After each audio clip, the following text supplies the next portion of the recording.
Hey girl, hey, it's your girl Jay. Welcome to another episode of Melanated Mommy Talks, the podcast, where we are talking about and exploring all things within the melanated mom spectrum. In our last episode, we started part 1 of our conversation with Lynette Trawick, a mom raising and caring for 11 children between her and her husband, a Black woman who is living and thriving with HIV, an HIV advocate, and a woman running her own nonprofit. Lynette talked to us about her experience in learning about her HIV status, her journey to find and build space for her and her community, and started telling us about the importance of self-care and taking a break from the advocacy world in order to explore all of the other intersections that make her who she is. Here is part 2 of 3 of that conversation with Lynette. In this episode, we are going to be talking about everything from being in a serodiscordant relationship to the idea that giving birth is not a medical procedure. So go ahead and pull up your metaphorical seat, tap in, and enjoy part 2 of our conversation with Lynette Trawick.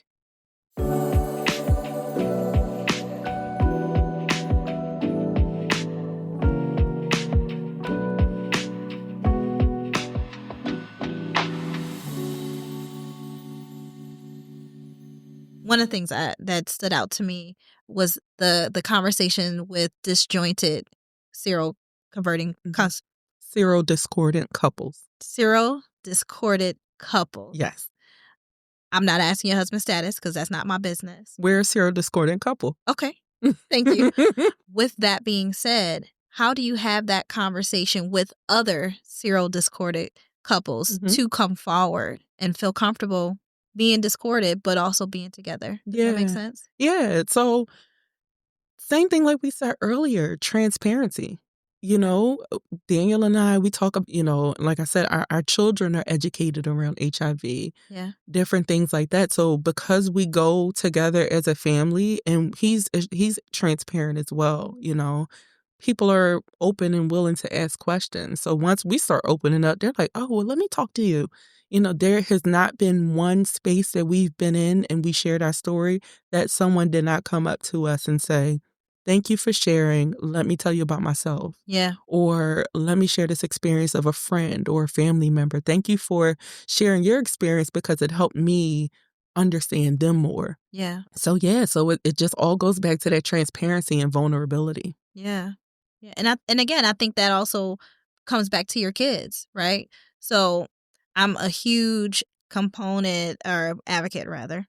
I'm a huge advocate of our kids being able to see what we do so that they know what ways to make the right decisions for themselves. Absolutely. Right? So very similar. My girls, you will always see them in my stuff, right? But I'm watching now, they're 13 and 16.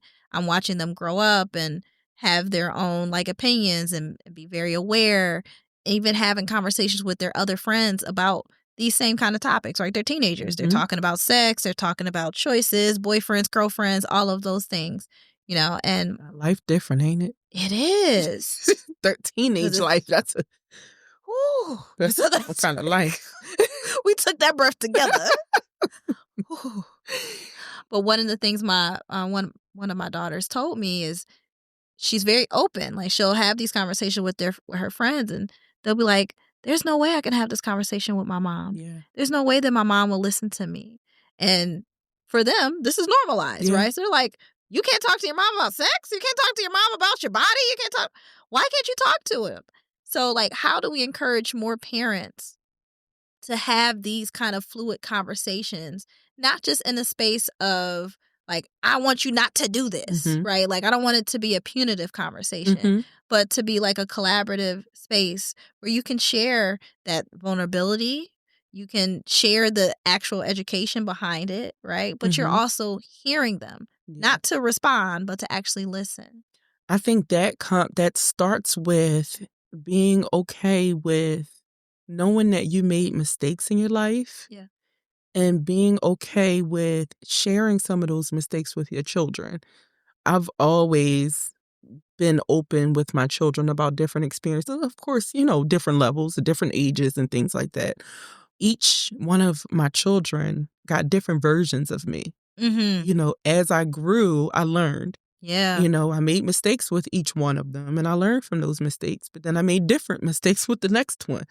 But I've always been open. I'm okay with apologizing to my kids. Yeah. My son who's 22, we have great conversations about, remember back when mom was a mess? A whole hot mess. Remember when I used to leave you with the neighbor because I wanted to go out? And we talk about stuff like that. And it made, I grew with that one. We grew up together.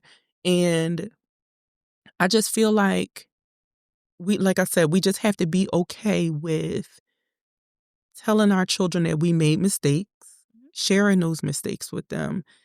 And to me, those are some of the things that will help them to then be a little more open. I take, like I said, I take my children with me. I remember my daughter hosted she came with me and we hosted a workshop together at a high school.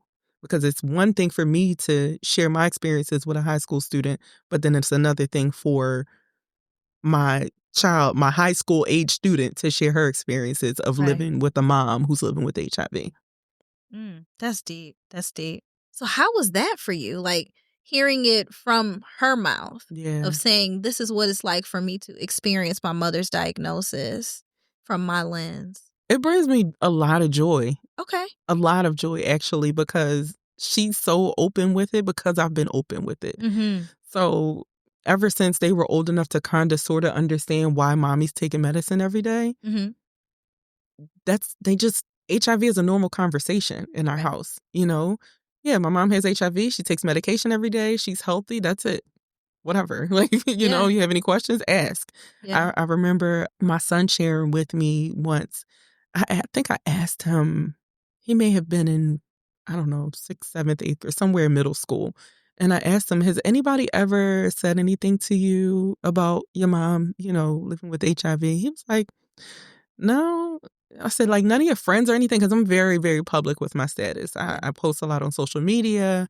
And honestly, it never occurred to me that it could impact my children in that way. Yeah.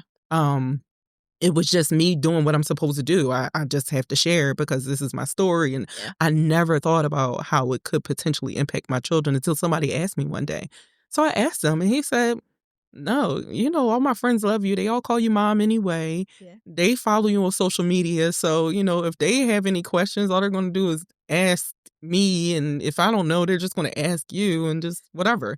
I love that. It's just such a regular conversation. I think he said one time, when he was in school, somebody tried to use it and they said, that's why your mom got AIDS. Well, actually, she has HIV. And the difference is, so, it's like. I love a good read with some education. Like, let me actually give you the real fact. Yeah. So, I admire my children in that way, their level of understanding and their openness. And I remember when they were younger, my kids we're heavy on teenagers right now. God bless you. They're like, what are they? 14, 15, a 16-year-old, 2 17s, 18. And we're heavy on teenagers right now.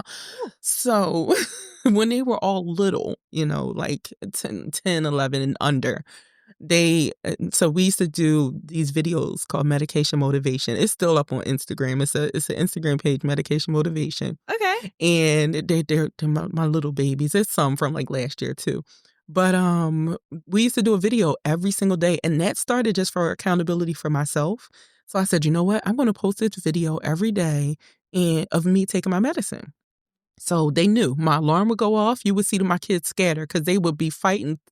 They wanted to be the first one to go get my medicine and go get me something to drink. Kids love something to do, especially like little toddler to like school age. Yeah, Where you get it, mommy? I got it. Oh, you want some water? Yeah. Oh, you want some juice? I got you. I got 3 cups. Yes. I got you water. Well, I got you juice. This one is better, Yes. So they would literally, when my alarm went off, they would come running because they knew it was time for medication motivation. And no matter where we were, we would do a video. Okay. So we could be like here And the alarm would go off and they would go run it. And somebody got some water. And okay. And we got to do medication motivation. Speaking engagements, I would do medication motivation. Wow. Girls' nights, it didn't matter. I did medication motivation every day.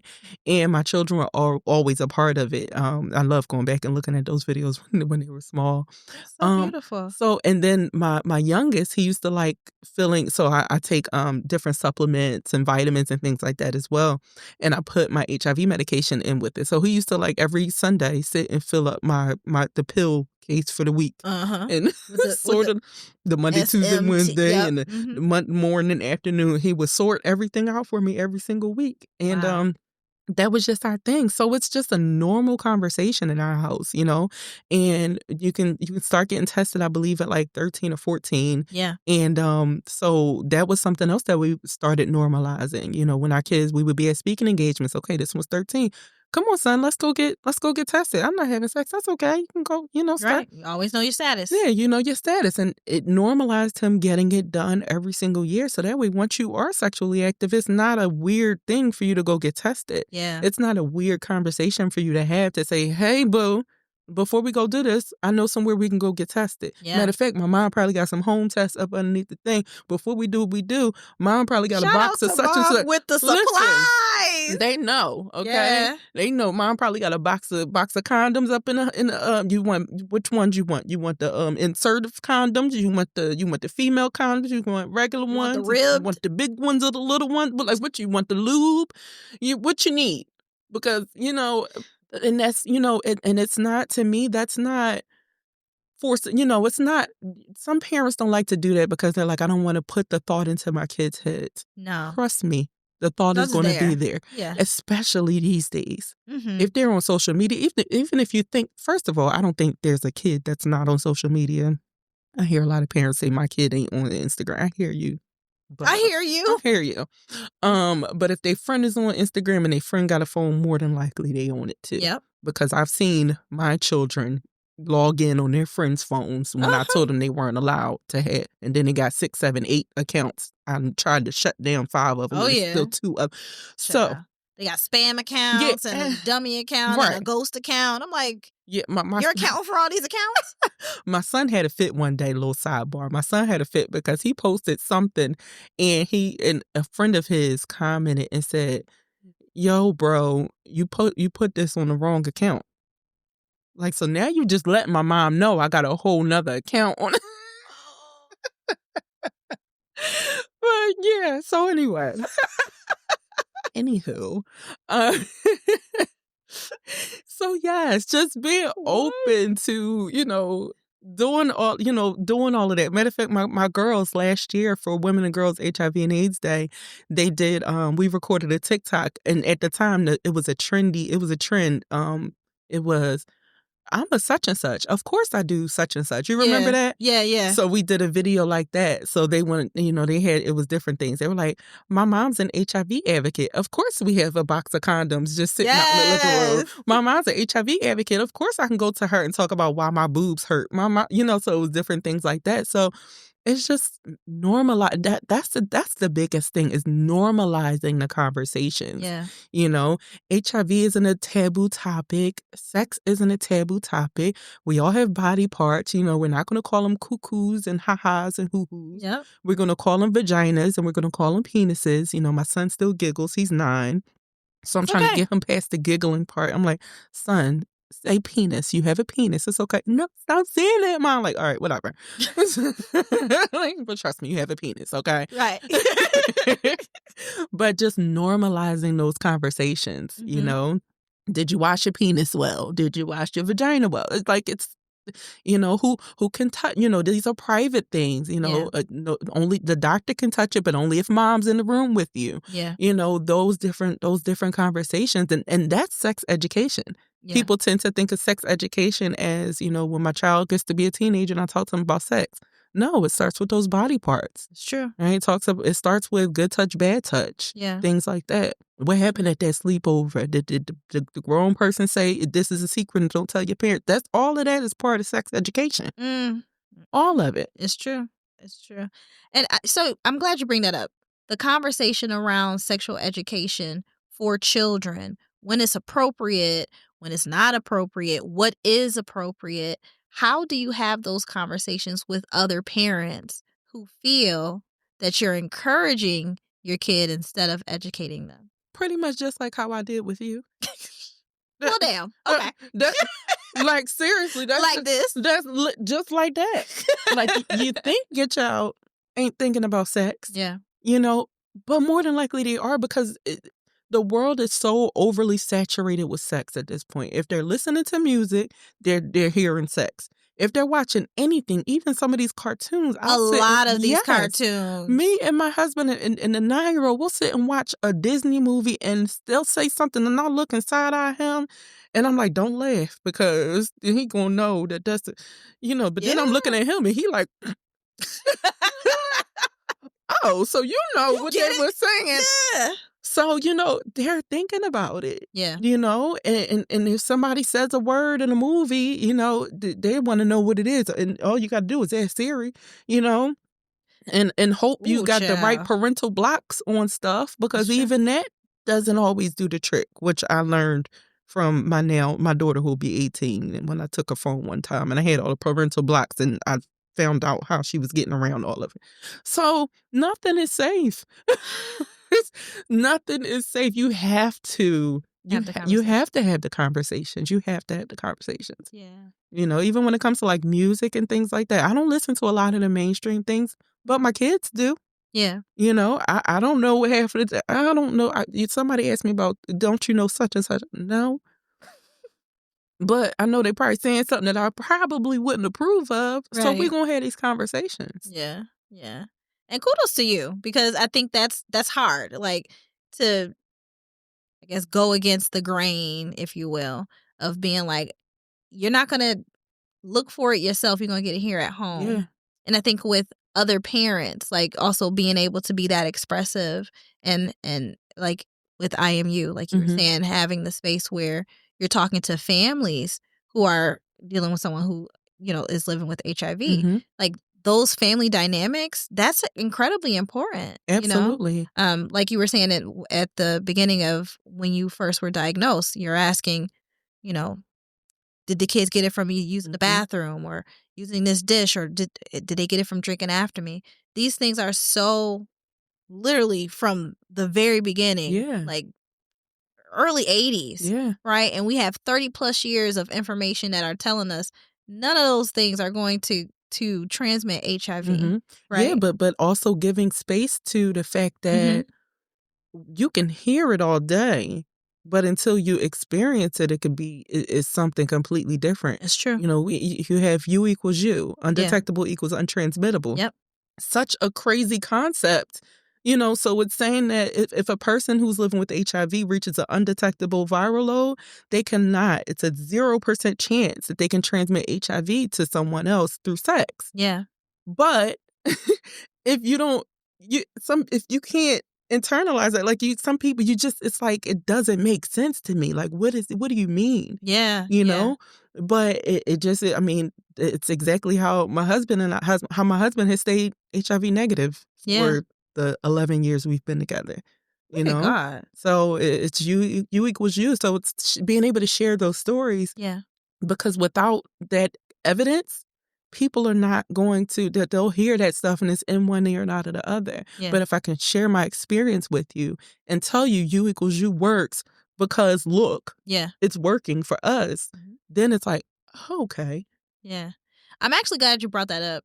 When I first started thinking about how do we have this conversation around motherhood and HIV, I was at a conference several years ago in California, and they were talking about breastfeeding. And they had this conversation around like all the different ways that you can access breast milk and who has access.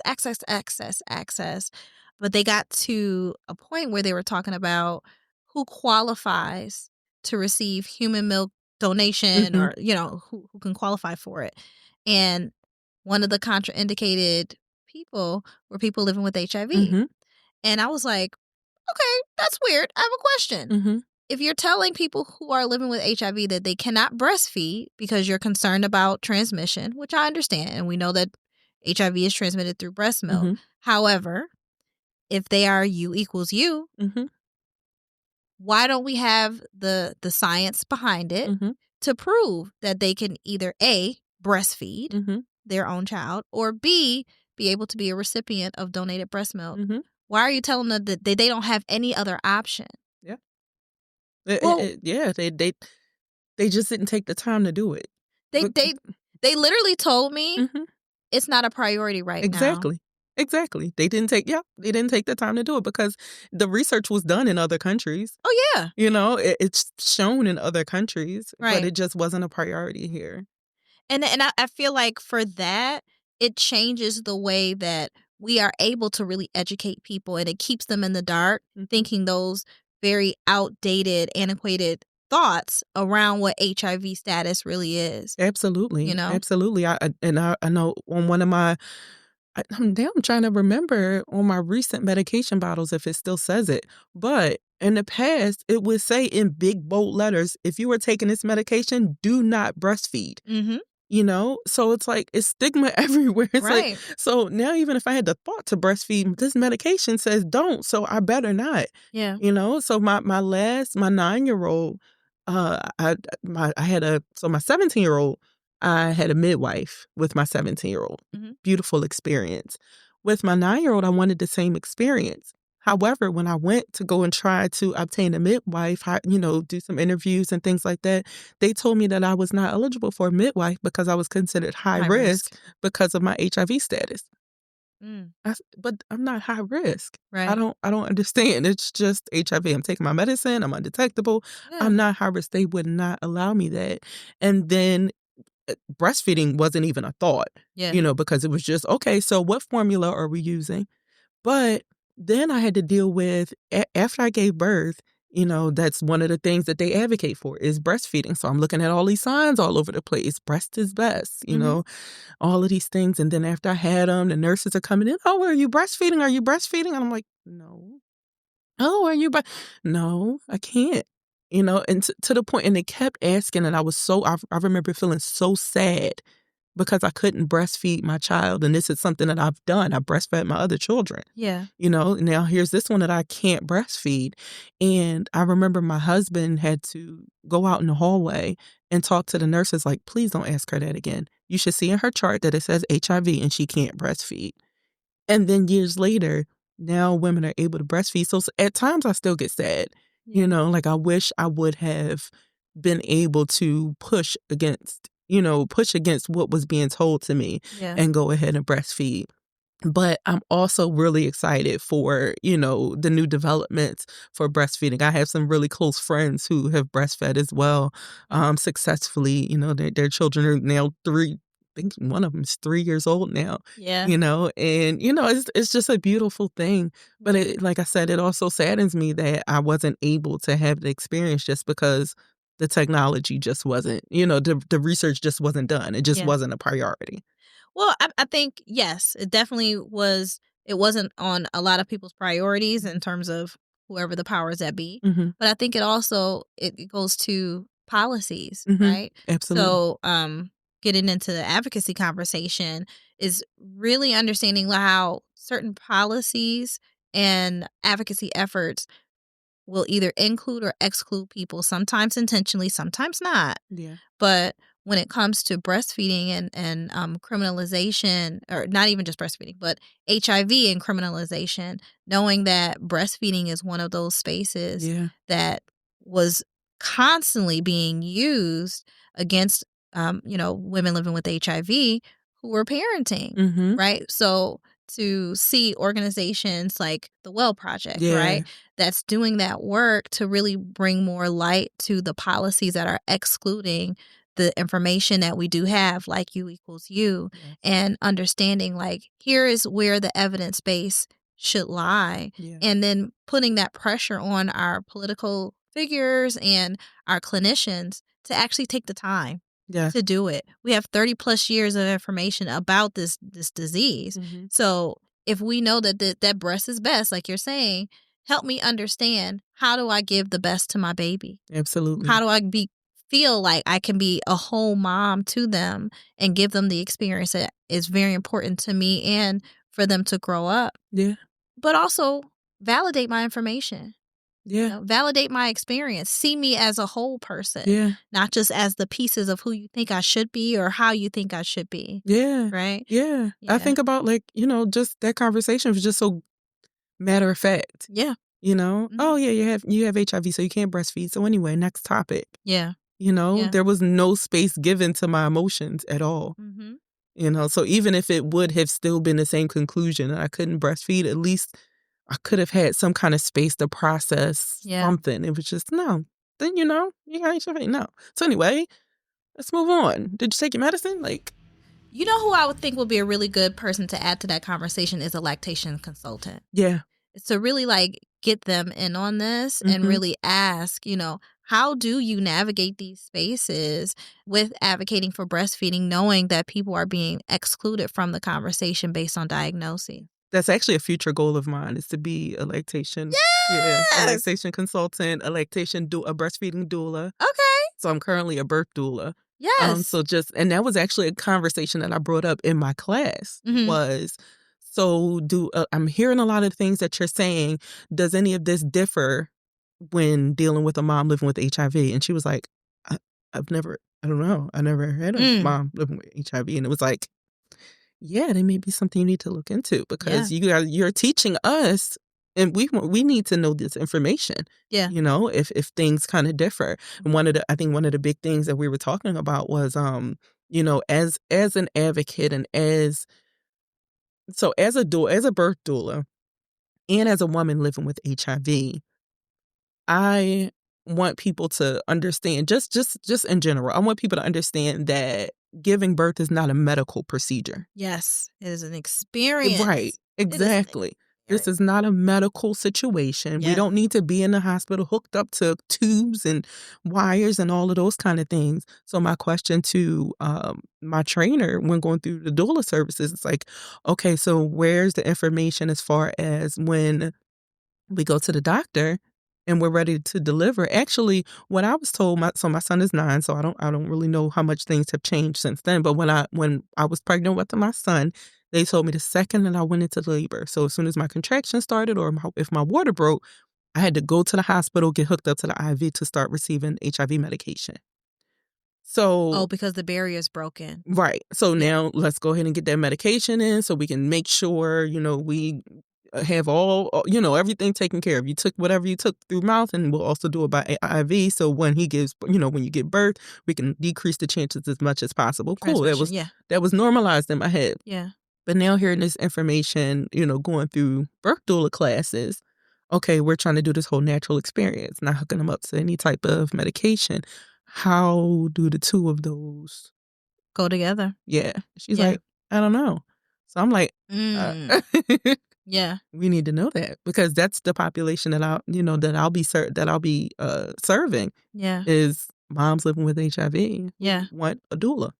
Yeah, and that's important. I think hearing that, it's shining a light. That's what I was trying to say earlier. Yes. It's shining a light. Yes, it is shining a light on those areas that people don't think about. Yeah. Right? Because they're just looking at this traditional pathway. All you need is this. All you can do is that. Right? But we're so unique. We are so unique, and there's so many different complex things that can happen. And we need to know, how do we lean into, and I really do want to ask you more about how you got into the space of being a doula and going into birth work. But how do we ask you to be my support, to be my advocate, to understand what my best interests are, if you're not including all of my diagnoses that can impact my birth? Yeah, absolutely. Oh, that's so real. Yeah. And that was exactly when I decided to get into birth work, was after my experience with my son not being able to get a midwife, because at the time I didn't even know what a doula was. Had never heard of it. So that was about 10 years ago. Had never even heard of a doula. Someone invited me to to speak at a workshop. Okay. And just share my experiences as a mom giving birth. That was it. And a couple women got up and said, "Hi, I'm a doula, and this is what I do." I was like, wow, that's awesome. Yeah. I want to do that. I want to do that. I heard of a midwife and I know what that is, but I want to be a doula. And I want to be a doula specifically for women living with HIV. Yeah. Because we need that support. Yeah. You know, we need that very specific support to where we're not feeling like we're being bullied in the birth room. You know, Yeah. I want to support them through breastfeeding. You know, I want to support them through the baby latching on. I want to support them through any kind of stigma that may be happening in the room. Or if they don't want the medication, if it's not necessary, okay, they don't want the medication.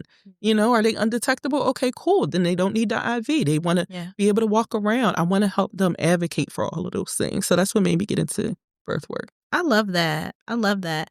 So I don't know if I told you, but my background is nursing. So I've been a nurse for 100,007,433 years, right? In 2 minutes. In 2 minutes. And the majority of my nursing career, I actually worked for a community health center in New York City that specializes in HIV. And I loved it. I loved working there. It was everything. Like I felt like it was the land of Oz, right? But one of the things that I noticed, it wasn't until I had my kids, is there was no space for motherhood or parenthood at the intersections of the care that we provided. So as we started to do more services and serve patients and all of the things, we had an influx of parents or individuals who wanted to become parents. So some of them were same-sex couples, some of them were trans, but they were asking, like, is there other ways that we can become pregnant? So we started doing alternative insemination. We started really working with other hospitals to have these conversations. And we saw the stigma around their sexuality. We saw the stigma around, who their partners were and how they will be involved, right? But we didn't talk about the intersections of HIV and what their parenting experience would be. So I think we're going to put this on the list. I think this is another space that we can definitely dive into as some really great conversations around, how do you gain those areas of support where these things intersect in those spaces that already have trusted relationships with patients, right? So those same individuals could have gone anywhere to get alternative insemination, right? But they came to our clinic specifically because they had a trusting relationship. They felt the strength in their vulnerability, and they felt like they were seen as a whole person. Right? So give them all of that information, right? So you coming in as a birth doula who is specializing in people living with HIV, who want to have this experience and want to understand, how do I navigate this with all of these other things, I think would be so powerful. Oh my God. I'm on fire right now. I'm excited to do it. Yes. We're gonna make that happen. Yeah. We got to make that happen. Yeah. So I'm working on it. I've done 2 births. So I had 2 out of my 3 births that I have to do for the actual certification. Woo! So I'm excited. Oh my gosh. So yeah. And you know what? Just to kind of go back a little bit, there was also a question that came up in my mind too. So people who are looking to become parents and are of that age, that childbearing age, why are we putting them on medication that it could be harmful for childbirth or harmful for pregnancy? Right? So if I want to become pregnant, I have to go and have a conversation with my doctor about, hey, guess what? I think I'm ready to become pregnant now. Yeah. But really, how many of us are actually doing that? Yeah. So what if, I'm taking this medication that's harmful for pregnancy and I find out that I'm pregnant and I'm 2 months along? Yeah. What damage has been done Right. because I've been taking this medicine that I probably shouldn't have been taking because you didn't even ask if I'm using any kind of protections to not get pregnant. Right. So I think it's 2 stigmas that you're identifying, right? So the first one is your clinician isn't considering your family planning options, right? So they're like, we don't have to ask you, do you want to have kids? You're living with HIV. I'm deciding that you don't want to, right? And then the second thing is actually calling out these medication companies and saying, are you actually testing this to make sure that the efficacy is not just to reduce or eliminate the risk of HIV, but also to maintain reproductive opportunities, right? And not just with women, right? Because there is also studies that talk about the impact of sperm and the way that also influences the pregnancy, right? It's not just, you're not just giving me your cells. Yeah. Like, you're giving me all parts of your DNA, you know? Yeah. And if you're taking certain medications, if you're using drugs, if you're drinking, if you're not living a healthy lifestyle, either party, it can have an impact Yeah. on the way that pregnancy and that birth and that child's life outcome can be. Absolutely, and it's all of it. You know, when we're looking at those side effects of the medications, for the medication that I take, one of the side effects is weight gain. Mhm. Are we talking about nutrition? Yeah. You know, can you partner me with a nutritionist? Because now, okay, I'm dealing with HIV, I'm taking this medication, but now I'm gaining weight, which is enhancing my depression that I'm already dealing with, Mhm. you know, which is in turn making me not want to even deal with my kids when I go home because I just want to go in my room and isolate myself, Yeah. all because of HIV. That's the intersection of HIV and momming, right? Yeah. Because it's like, but we're not looking at all of these different things. Mhm. So, you know, another one of the side effects of one of the medications is increasing your blood sugar, Mm. right? So now I'm taking this medication, my blood sugar may increase, so now I may become diabetic, Yep. but we weren't talking about that, with that being one of the side effects, Right. Right. you know? Or even if you do become pregnant, are you at a higher risk of gestational diabetes? Yeah, Are these things that because you that's have the medication that you've been taking. Exactly. So Exactly. those are, like you said, it's not, I think that sometimes it's not even that they're intentionally excluding it from the conversation. It's just that they're not intentionally including it, Yeah. you know? So Yeah. it's like it's not even a thought. Right. Here, this is the medicine that'll be best for your type of HIV. Go ahead and take it. Right. You know, Right. no other questions along with it. Are you taking your medication on time? Cool. That's all we need to know. Yeah. Yeah.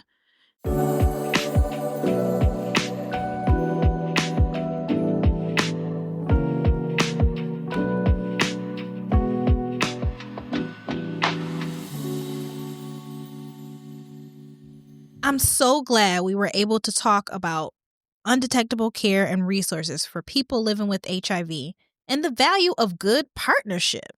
Lynette highlighted how her and her husband lead by example as a serial discordant couple, encouraging communication with your partner about your status, building trust, understanding, and confidence in relationships.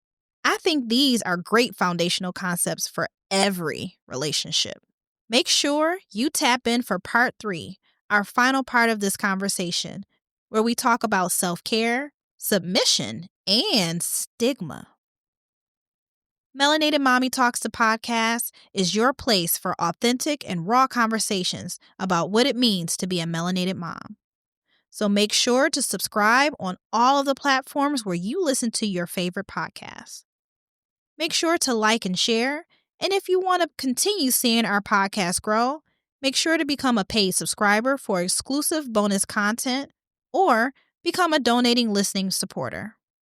If you're interested in becoming an individual or corporate sponsor of this podcast, go to melanatedmoms.com/podcast for more information. We can't wait to have you with us in our next episode. So keep listening, stay connected, and stay tapped in.